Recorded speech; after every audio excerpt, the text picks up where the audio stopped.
अंबरनाथ मतदार याद्यांतील गोंधळावर रवींद्र चव्हाण संतप्त. सुधारणा न झाल्यास कठोर पावले उचलण्याचा इशारा. अंबरनाथ नगरपालिका क्षेत्रातील विविध प्रभागांमध्ये मतदार याद्यांमध्ये मोठ्या प्रमाणात गोंधळ झाल्याचा मुद्दा आज अधिक तीव्र झाला. भाजप प्रदेशाध्यक्ष रवींद्र चव्हाण यांनी स्वतः अंबरनाथ नगरपालिका कार्यालयात येत निवडणूक निर्णय अधिकाऱ्यांची भेट घेतली आणि याद्यांतील त्रुटींवर तीव्र नाराजी व्यक्त केली. चव्हाण यांनी सांगितले की अनेक प्रभागांमध्ये बाहेरील प्रभागांतील मतदारांची नावे टाकण्यात आली आहेत, तर काही ठिकाणी एका प्रभागातील नावे दुसऱ्या प्रभागात हलवण्यात आली आहेत. इतकेच नाही तर उल्हासनगरमधील माजी नगरसेवक आणि महापौरांची नावेही अंबरनाथच्या प्रभागांमध्ये घुसडल्याचे समोर आले आहे. हा गोंधळ तातडीने दूर करून मतदार याद्या सुधारित न केल्यास आम्हाला कडक पावले उचलावी लागतील, असा इशाराही त्यांनी दिला. याद्या तयार करणाऱ्या अधिकाऱ्यांवर फौजदारी कारवाई करण्याची मागणीही चव्हाण यांनी केली. साम्राज्य न्यूजसाठी प्रतिनिधी जॉनी डेव्हिड, अंबरनाथ. परंतु 7 तारखेला सगळं प्रसिद्ध करायचं होतं. आजपर्यंत याद्या प्रसिद्ध करतात. ही 28 नंबरची यादी 14,000 मतांची यादी आहे असं म्हटलं जात आहे. परंतु काल मला रात्री असं लक्षात आलं की ती अजूनपर्यंत 28 नंबरची यादी झाली नाही.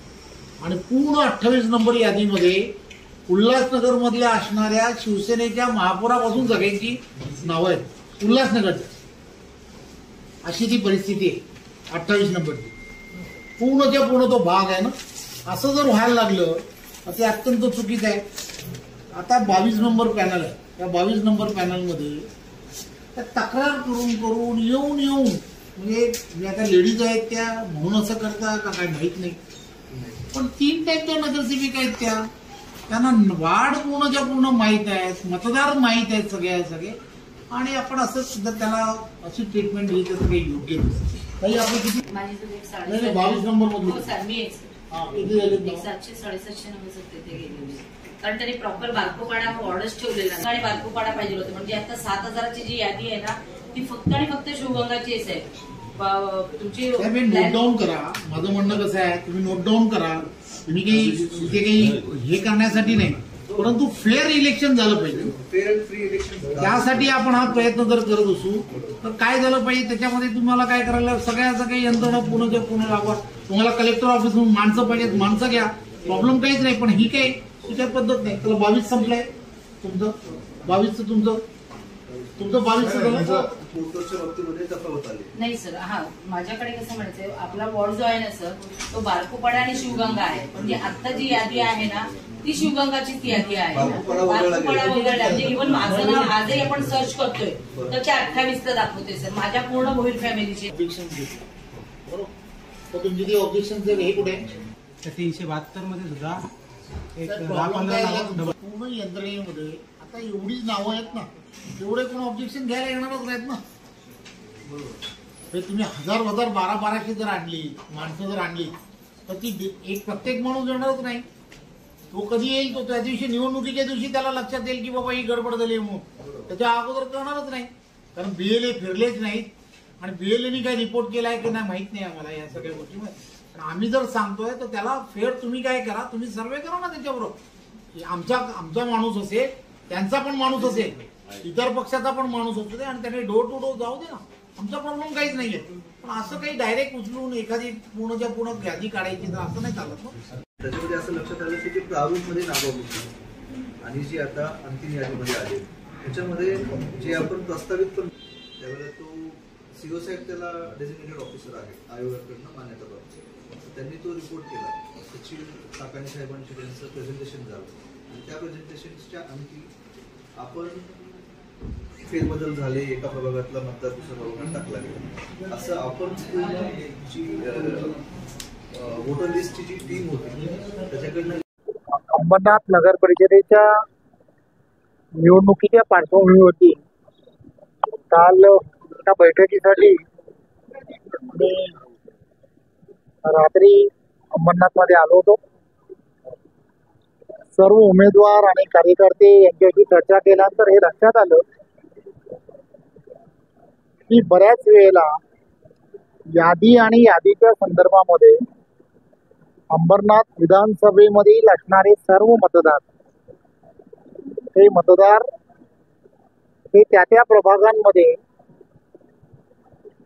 असले पाहिजे असं ज्या वेळेला सगळ्यांना वाटत होतं त्यावेळेला हेतू पुरस्कर काही प्रभागांमध्ये तिथली असणारी नावं ही कुठेतरी बाहेर फेकून देण्याचं काम हे करण्यात आलं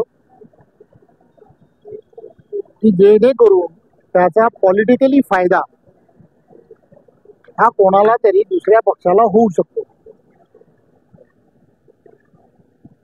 अंबरनाथ नगर परिषदेच्या बाहेर असणारं उल्हासनगर महानगरपालिका, त्या महानगरपालिकेमधील असणारे महानगरपालिकेचे नगरसेवक विद्यमान माजी यांची सुद्धा नावं किंवा त्यांच्या बरोबर असणाऱ्या नातेवाईकांची नावं ही या ठिकाणी टाकण्यात आली.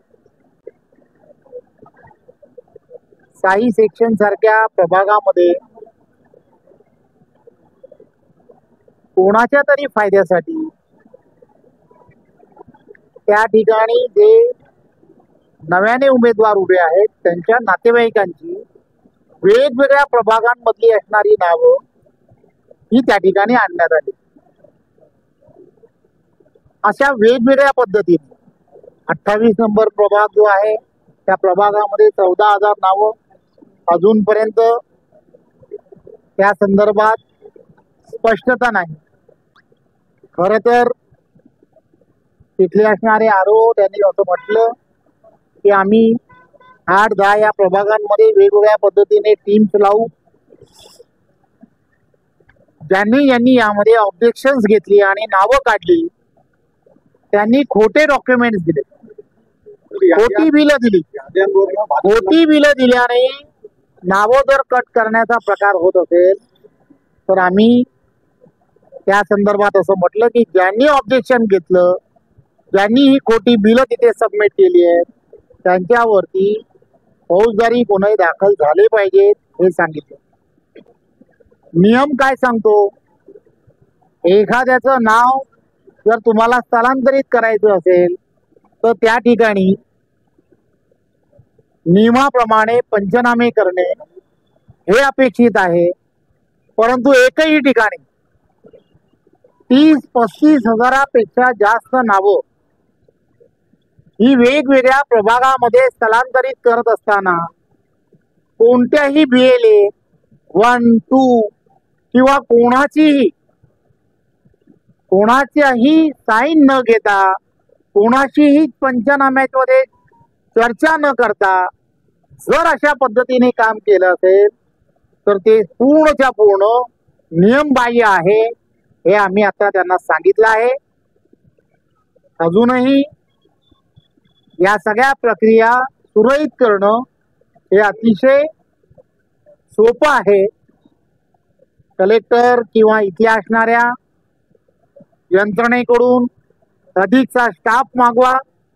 या संदर्भातले सर्वच्या सर्व डॉक्युमेंट पोलीस यंत्रणेबरोबर जाऊन प्रत्यक्षात जाऊन तपासा, कागदपत्र तपासा आणि मग या सगळ्या याद्या ज्या आहेत त्या व्हेरीफाय आहेत असं ज्या वेळेला सिद्ध होईल त्यावेळेला खऱ्या अर्थाने निवडणुकीला सामोरं जाणं पारदर्शकतेपणाने असं आम्हाला वाटतं. जर असं झालं नाही तर या संबंधित ज्या अधिकाऱ्यांनी हा जो घोळ केलाय त्यांच्या खुर्च्यांच्या बाजूला बसून या याद्या तयार करण्याचं काम झालंय हा आमचा आरोपच आहे. तर त्यांनी या सगळ्या सुधाराव्यात, अन्यथा यांच्यावरती सर्वांवरती ज्यांनी हे केलंय त्यांच्या सर्वांवरती कायदेशीर कारवाई करावी असं आमचं स्वतःचं सर्वांचं मत आहे. आता आम्ही त्या संदर्भातला जो अर्ज आहे, तक्रारी अर्ज जो आहे तो तक्रारी अर्ज पार्टी म्हणून हा करणार आहोत आणि त्याची चौकशी नक्की होईल ही खात्री आहे. धन्यवाद.